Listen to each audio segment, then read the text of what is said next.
Thank you for inviting me here today to share my work.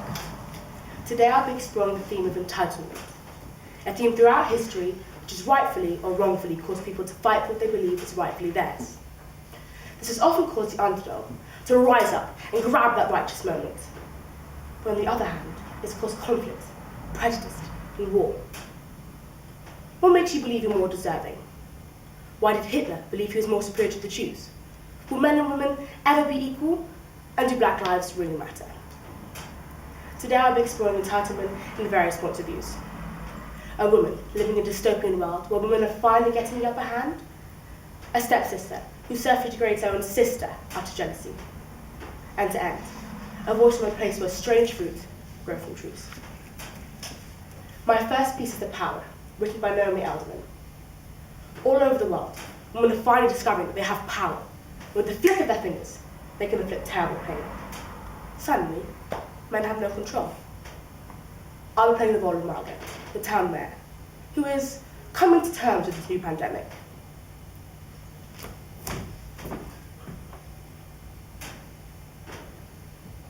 It has to be fake.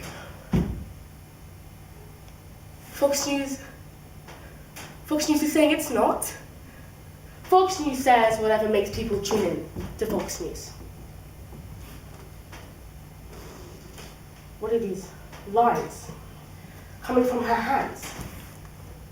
Electricity? I mean, where'd they come from? There are lots of nutdogs out there, Daniel. Fakers, scammers. There's been more since that video came out. 4 or 5? 4 or 5 every hour? Well, what do you want me to do about it? Close the schools?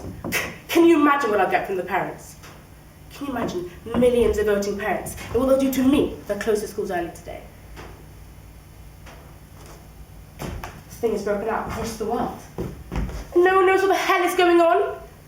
A spokesman from the CDC saying it was a virus, not very severe. It just seemed like little young girls electrocuting people with their hands.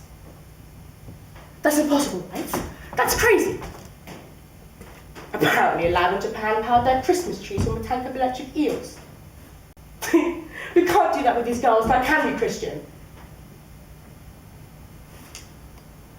It's a new kind of fighting, which leaves most boys breathless and twitching, with scars like unfurling leaves, winding up their arms and legs and the soft tissue of their middle. It's a weapon, something these kids are bringing to school. A girl was doing it to a boy in the park for no reason, and he was bleeding, but bleeding from the eyes. Separate the girls from the boys.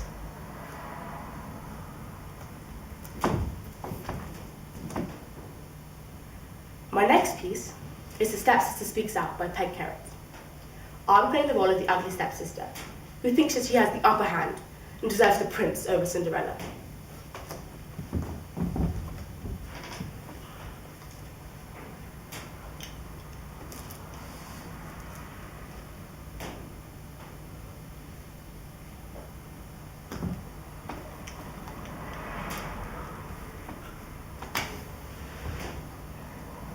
It ain't easy being the ugly stepsister. Everyone feels so sorry for poor little Cinderella. But what about me? I deserve a little sympathy too. Does my fairy godmother ever turn up with the magic wand? Does the prince ever dance with me? At the ball.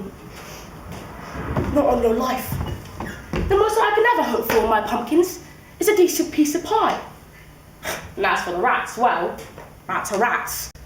Their skinny tails and sneaky eyes, nibbling and gnawing at the garbage. I never saw one yet turned into a coachman.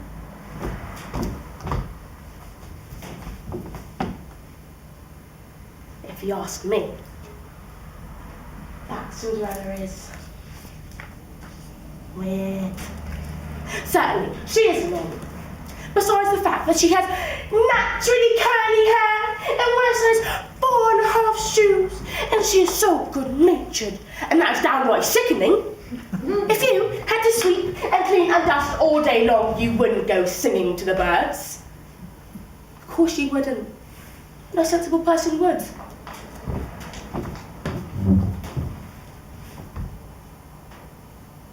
Some people say that I'm jealous of her.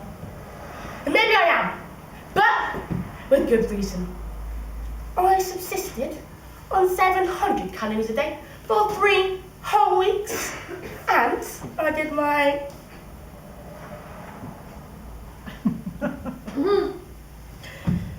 leg lift exercises faithfully. I got a perm and a facial and a manicure. And I even bought myself a new gown. Blue, velvet, designer label. I mean, I was ready. Pretty! I thought to myself, here I come.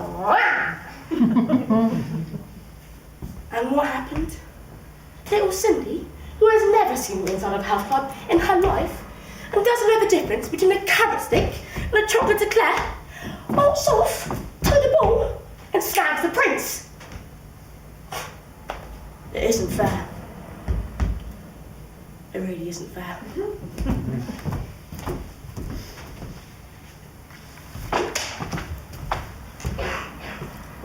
My last piece is a poem written by Abel Miracle called Strange Fruit. This poem was later developed into a song by the famous jazz musician Billie Holiday. Holiday quoted, "I was never allowed to visit a restaurant or the bar like the other members of my band did.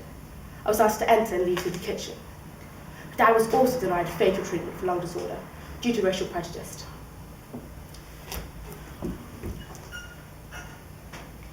Southern trees bear strange fruit. Blood on the leaves, and blood on the roots.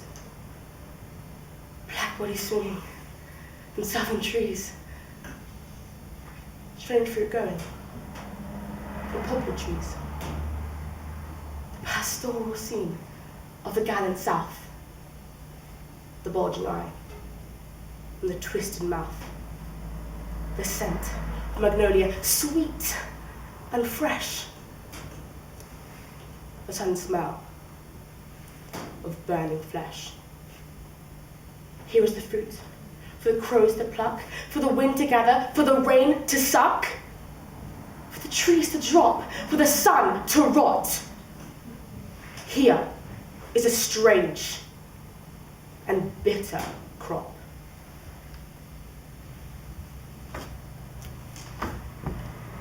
The poem, written in 1938, protests the lynching of Black Americans and is very relevant today with the Black Lives Matter movement. Wearing a shiny badge should mean you have the privilege to protect others and doesn't give you the right to kneel on someone's neck for 8 minutes, 46 seconds. Why didn't George Floyd's last words, "I can't breathe," matter? Entitlement separates us. Our race, social class, education shouldn't make you better from anyone else. Wouldn't the world be a better place if we worked a little harder on gratitude, not privilege?